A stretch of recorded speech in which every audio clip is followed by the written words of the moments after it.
우리 하나님 말씀 봅니다. 여호수아 23장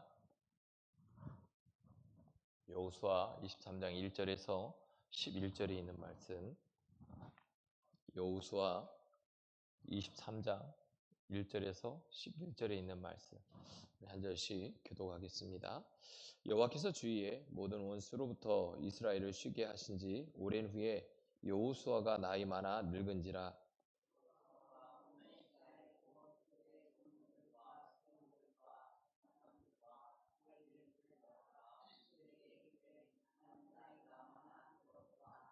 너희의 하나님 여호와께서 너희를 위하여 이 모든 나라에 행하신 일을 너희가 다 보았거니와 너희 하나님 여호와 그는 너희를 위하여 싸우신 이시니라.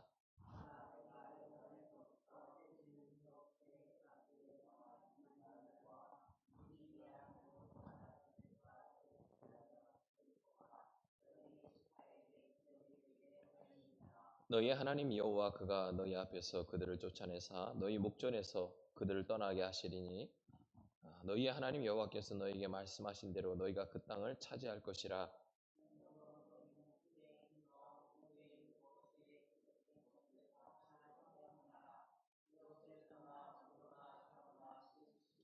너희 중에 남아있는 이민족들 중에 들어가지 말라. 그들에게 신들의 이름을 부르지 말라. 그것들을 가리켜 맹세하지 말라.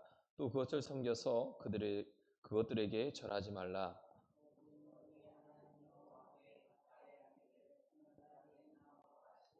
이는 여호와께서 강대한 나라들을 너희 앞에서 쫓아내셨으므로 오늘까지 너희에게 맞선 자가 하나도 없었느니라.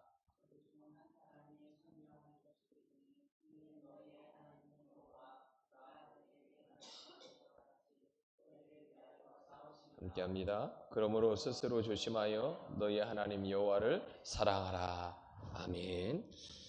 오늘은 여호수아 23장을 통해서 우리에게 선택과 집중에 대한 말씀을 하고 있습니다. 우리는 인생을 살아가면서 수도 없이 많은 선택을 하면서 살아갑니다. 오늘 저나 여러분 여기 올 때도 선택을 했을 겁니다. 예배를 드릴 것인가? 그냥 주저앉을 것인가? 또 다른 것을 할 것인가? 어떤 선택들은 가벼운 선택들이 있죠. 식사나 여러 가지 그냥 쉽게 좀 편하게 할 수 있는 선택들이 있습니다. 그럼 우리 인생을 바꾸는 선택도 있죠. 직업을 선택한다거나 배우자를 선택한다거나 우리 신앙의 문제에 있어서나 여러 가지 우리 인생을 바꾸는 선택도 있습니다. 오늘 성경은 우리에게 이렇게 말씀합니다. 생명과 죽음, 복과 저주, 성공과 실패가 무엇을 선택했느냐에 따라서 달라진다는 겁니다. 그러니까 여호수아는 인생의 마지막 이 시점에 온 이스라엘 백성을 다 불러놓고 가장 중요한 선택, 즉 누구를 섬길 것인가 라고 하는 이 이야기를 다시 이스라엘 백성에게 묻고 있습니다. 참 이상하지 않습니까? 지금까지 여전히 하나님의 인도하심을 받고 여기까지 왔는데 여호수아는 그 이스라엘 백성을 불러놓고 다시 그들에게 묻고 있는 겁니다. 너희는 누구를 섬길 것인가? 오늘 저나 여러분에게도 오늘 이 자리에 불러주시면서 우리에게 동일하게 질문할 것입니다. 오늘 저나 여러분은 누구를 섬길 것입니까? 무엇을 선택하냐에 따라 달라지는데 이 이야기는 이스라엘 백성이 하나님을 선택하면서 여기까지 온 사람도 있지만 그렇지 않은 사람도 분명히 있다는 거예요. 이제 여호수아가 마지막을 이제 준비하면서 여호수아가 그 백성들에게 하고 싶었던 얘기는 뭐냐면 하나님을 선택하라는 거죠. 그 이야기를 하고 싶어서 그들에게 묻고 있는 거예요. 너희는 누구를 선택할 것인가? 그의 마지막 유언과도 같은 이 영적 유언은 질문이었습니다. 하나님의 백성이 붙들어야 될 것이 무엇인지에 대한 분명한 핵심을 그들에게 이야기하고 있습니다. 여호수아는 이제 나이가 많아 늙었습니다. 하나님은 주의 모든 원수에게서 이스라엘을 쉽게 하셨다라고 말씀합니다. 여호수아는 지도자들을 불러 지난 세월 하나님의 손길을 다시금 상기시켜주고 있습니다. 그 핵심 메시지 단 하나입니다. 여호와께서 너희를 위하여 싸웠다. 또 8절에 보니까 그러므로 너희는 여호와께 가까이 하라. 11절에 여호와를 사랑하라. 오늘 이 본문 이 3절과 8절과 11절에 우리에게 주시는 핵심의 말씀들이 있습니다. 우리의 선택과 집중이 있어야 되는데 그 첫 번째는 뭐냐면 하나님이 누구신지를 잊지 않아야 한다는 겁니다. 오늘 저나 여러분이 신앙생활을 하면서 힘들고 어려울 때 하나님이 어떤 분인지 잊어버리서는 안 된다는 거예요. 하나님은 나를 구원자이시고 나를 여기까지 인도하신 분임을 분명히 기억하고 있어야 된다는 거예요. 여호수아는 인생의 마지막에 이르러 이스라엘의 지도자들을 불러서 모읍니다. 그는 이미 가나안 땅을 다 정복하고 마쳤는데 하나님께서 주위의 모든 원수들로부터 이스라엘에게 평안을 주신 후에 그 시대를 살고 있었음에도 불구하고 평안인 때에, 이 평안하고 아무런 문제가 없는 때에 여호수아가 이스라엘 지도자들에게도 묻고 있는 겁니다. 여호와께서 너희를 위하여 싸우신 것을 너희가 기억하고 있으라는 거예요. 사랑하는 성도 여러분, 평안할 때 우리에게 다시금 기억해야 된다는 거예요. 근데 우리는 평안할 때 잃어버려요. 하나님의 은혜를 잃어버리고 하나님이 하신 일을 잃어버리고 하나님이 나를 여기까지 인도하신 일을 잃어버리고 힘들고 어려울 때 문제가 있었을 때 고난과 역경이 있었을 때 내가 깨진 모든 관계가 있었을 때 여기까지 인도하신 하나님, 그 하나님을 평안할 때 잃어버린다는 거예요. 지금 여호수아가 이 평안할 때 그 이스라엘의 지도자와 이스라엘 백성들을 불러놓고 그들에게 이야기하는 거예요. 야, 평안할 때 하나님을 잊지 말아라. 하나님께서 어떻게 일하셨는지, 너희를 위하여 싸우신 하나님, 그 하나님은 너희 편에서 늘 함께 하신 하나님이다. 그것을 잊지 말라는 거예요. 가나안 정복은 결코 이스라엘의 군사력이나 전략으로 이긴 전쟁이 하나도 없습니다. 그리고 여리고성이 무너진 순간도 그들에게 기억하라는 거예요. 백성들은 그저 하나님 말씀에 순종해서 하루에 한 바퀴씩 마지막 날 7바퀴를 돌았을 뿐인데 그들이 칼을 들고 싸운 것도 아닌데 여리고성이 무너졌잖아요. 하나님이 그 성을 무너뜨렸다는 거예요. 기억하라는 거예요. 아모리 연합군과 싸울 때도 하나님께서 우박을 내려서 그들을 치셨고 해와 달까지 멈추게 하신 것을 우리는 기억해요. 이 모든 사건 속에서 여호수아는 분명하게 깨달았습니다. 전쟁은 여호와께 속한 것이다. 너희도 기억하라는 거예요. 평안할 때 하나님을 잃어버려서는 안 된다는 거예요. 전쟁은 여호와께 속한 것이고 우리의 인생의 모든 영적 싸움, 세상에서의 살아가는 삶 속에 이것이 전쟁인데 이 전쟁 속에서 누가 싸우느냐? 내가 싸우는 게 아니라는 거예요. 하나님이 나를 위해서 싸워주신다고 하는 것을 기억하라는 거예요. 사랑하는 성도 여러분, 오늘 저나 여러분, 때로는 내가 싸우는 것 같고 내가 뭔가 하는 것 같지만 아니에요. 우리가 할 수 있는 것은 정말 없습니다. 우리가 할 수 있는 것은 딱 하나예요. 순종하는 거예요. 하나님 말씀에 순종해서 갔을 때 하나님이 그 순종의 길걸음에서 늘 일하고 계시고 역사하고 계시는 것을 우리는 볼 수 있는 거죠. 그래서 여호수아는 백성들에게 가장 먼저 이 사실을 상기시켜 주는 거예요. 이유는 간단합니다. 은혜를 잃어버리는 순간 신앙이 흔들린다는 거예요. 우리가 교만의 자리에 가게 되어 있다는 거예요. 하나님이 나를 구원하시고 여기까지 인도하시는 그 하나님의 은혜, 늘 순간순간마다 나를 이끌어 주신 하나님의 은혜를 잃어버리면 우리는 흔들리고 우리가 교만에 빠질 수 있다는 거지. 특히 이 평안할 때. 지금 여호수아는 그들에게 이야기하는 거예요. 평안을 누리는 이 시기에 더욱 조심해야 된다는 거예요. 평안할 때 은혜를 잃어버리기 쉽고 평안할 때 우리 안에 교만이 자리 잡을 있다는 거죠. 오늘 저나 여러분에게 동일하게 말씀하고 있어요. 우리는 힘들고 어려울 때 하나님을 찾습니다. 그런데 평안할 때 얼마큼 하나님을 찾고 있습니까? 힘들고 어려울 때 같이 그때 같이 하나님을 찾고 계십니까?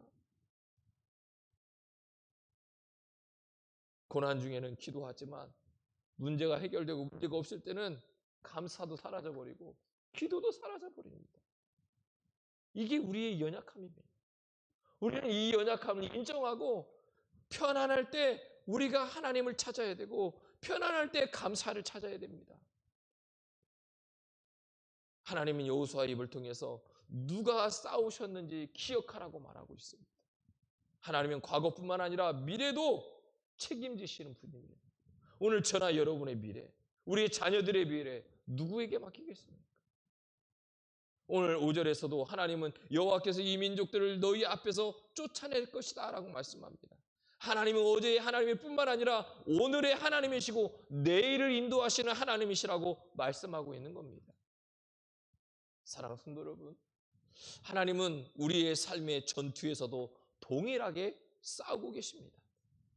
우리가 이 자리까지 온 것은 능력이나 환경이나 운이 아니라 하나님이 우리를 붙들어 주셨기 때문에 오늘 저나 여러분이 여기 있는 것입니다.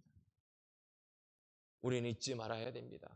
우리의 인생의 승리는 우리의 것으로 착각하지 마십시오. 주님은 너희를 위해 싸웠다, 그리고 앞으로도 싸워 주실 것이다 라고 말씀하고 있는 겁니다. 이것이 오늘 저나 여러분에게 주신 하나님의 뜻입니다. 우리의 인생의 승리를 누구에게 달려 있습니까? 나에게 달려 있다고 생각하십니까? 아니, 여전히 주님은 우리를 위해서 싸우고 계십니다.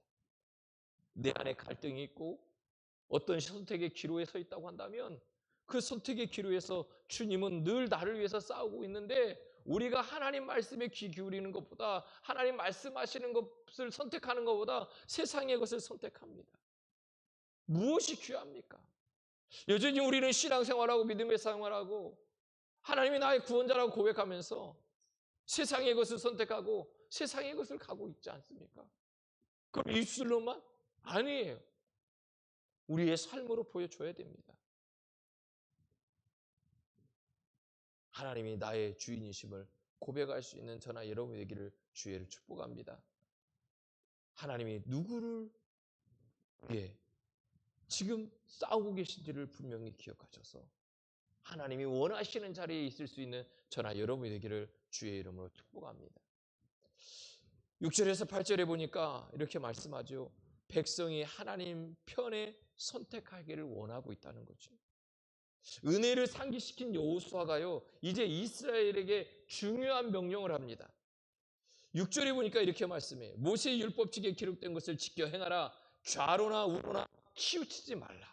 또 8절에는 여호와께 가까이 하라 이렇게 말씀하고 있죠. 그러니까 하나님 편을 선택하라는 거예요. 이스라엘은 이제 가나안 땅에 정착을 했습니다. 그러나 가나안은 우상 숭배가 여전히 만연한 곳이었고 문화 경제적으로 매력적인 요소가 많은 땅이었습니다.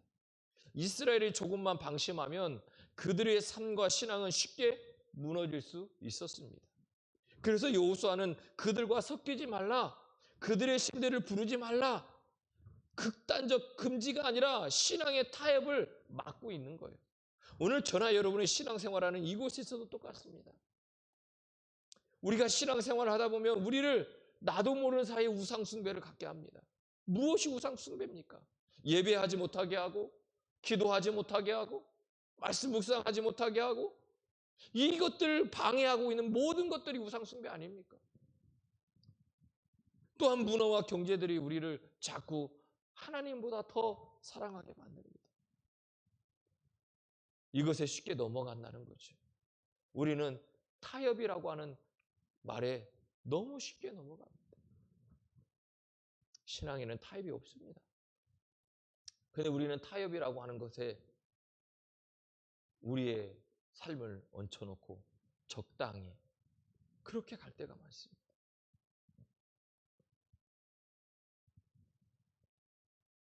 신앙은 어느 날 갑자기 무너지기 쉽습니다. 아주 작은 타협에서 시작하는 겁니다. 말씀보다 편안함을 선택하고, 양심보다 이득을 선택하고, 하나님보다 세상의 기준을 선택하는 그 순간부터 우리의 마음은 서서히 하나님에게서부터 멀어지기 시작하는 겁니다. 그래서 여호수아는 이렇게 이야기합니다. 좌로나 우로나 치우치지 말라는 거예요.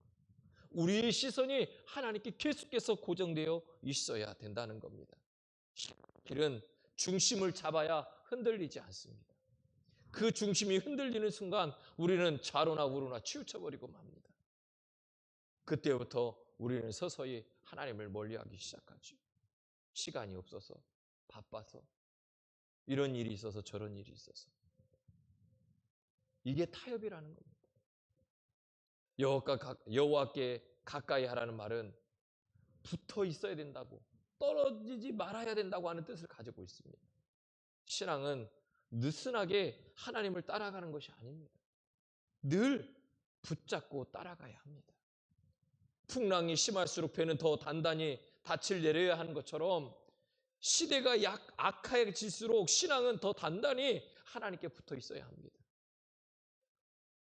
하나님 우리에게 말씀합니다. 우상의 문화 속에서 하나님의 백성이 하나님 편을 선택하기를.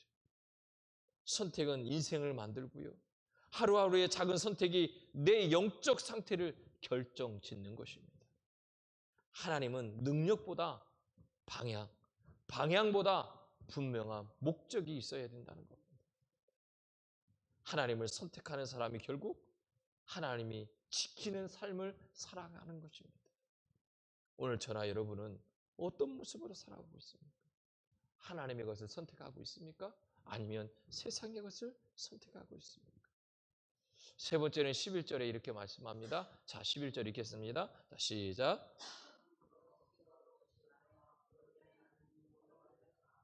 할렐루야. 하나님을 사랑하는 삶을 살아가라는 겁니다. 어떻게 보면 이 11절이 앞에서 말씀한 모든 거의 핵심일지도 모릅니다. 사랑하면 당연히 선택도 어떻게 하죠? 그 사랑하는 쪽을 선택하는 거예요. 사랑하면 거기에 집중하는 거예요. 흔들리지 않죠. 사랑하면 타협하지도 않습니다. 여호수아는 마지막으로 이스라엘 백성에게 말합니다. 스스로 조심하여 너희의 하나님 여호와를 사랑하라.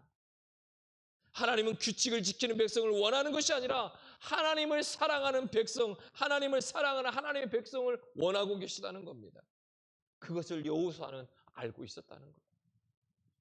이스라엘이 강했던 이유는 군사력 때문에 강했던 게 아니에요. 하나님과의 관계가 올바로 서 있었기 때문에 강할 수 있었습니다. 관계가 유지되면 작은 민족도 강할 수 있다는 것.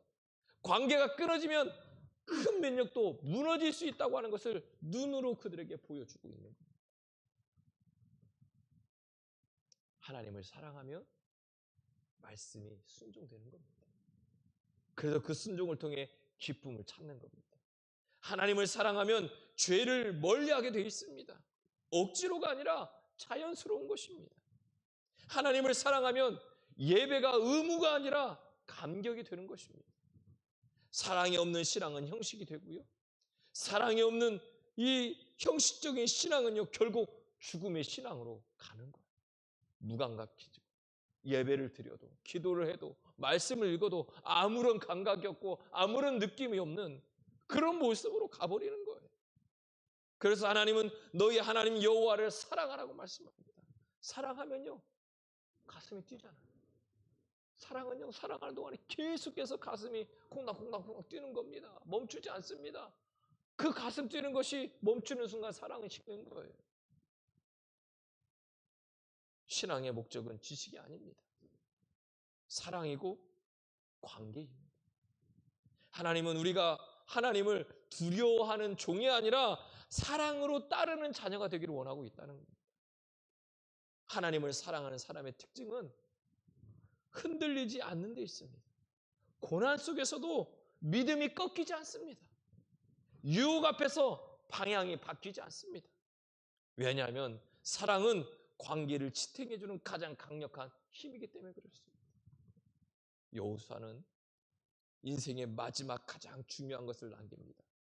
너희가 무엇을 해도 결국 하나님을 사랑하는 삶을 놓치지 말라는 겁니다. 오늘 저나 여러분이 세상 속에서 살아갑니다. 여러 가지 모습 속에서 만남 속에서 관계 속에서 살아갑니다. 그 모든 과정 속에서 하나님을 사랑하는 것을 놓치지 말라는 겁니다. 우리의 남은 생애가 하나님을 더 깊이 사랑하는 방향으로 나갈 수 있기를 주님 축복합니다. 하나님은 우리의 가정을, 우리의 미래를, 우리의 인생을 책임져 주시는 분입니다. 이것이 오늘 우리에게 주시고자 하는 분명한 목적이고 하나님의 의도이고 하나님의 뜻이 있는 겁니다. 사랑하는 성도 여러분, 오늘 저나 여러분을 위해 싸우시고 계시는 여호와 하나님을 기억하시기를 축복합니다. 말씀을 붙잡고 하나님의 것을 선택할 수 있는 지혜로운 자가 되기를 주의 이름 축복합니다. 특별히 여호와를 사랑할 수 있기를 주의 이름 축복합니다.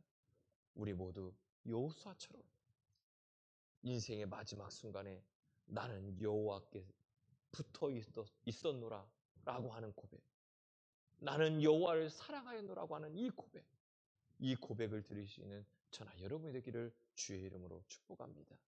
그래서 하나님, 내가 주님 사랑하기에 어떤 순간에도 방향과 목적을 떠나지 않겠습니다. 좌로나 우로나 치우치지 않겠습니다. 하나님, 이 은혜 가운데 살아갈 수 있게 하시고 무엇을 선택하든지 하나님의 것을 선택하게 하시고 하나님께 집중하는 귀한 우리의 삶이 되어서 하나님, 늘 하나님이 주시는 이 놀라운 축복 속에 주님과 더 가까이 하는 귀한 삶이 되게 해달라고 우리 함께 기도하겠습니다.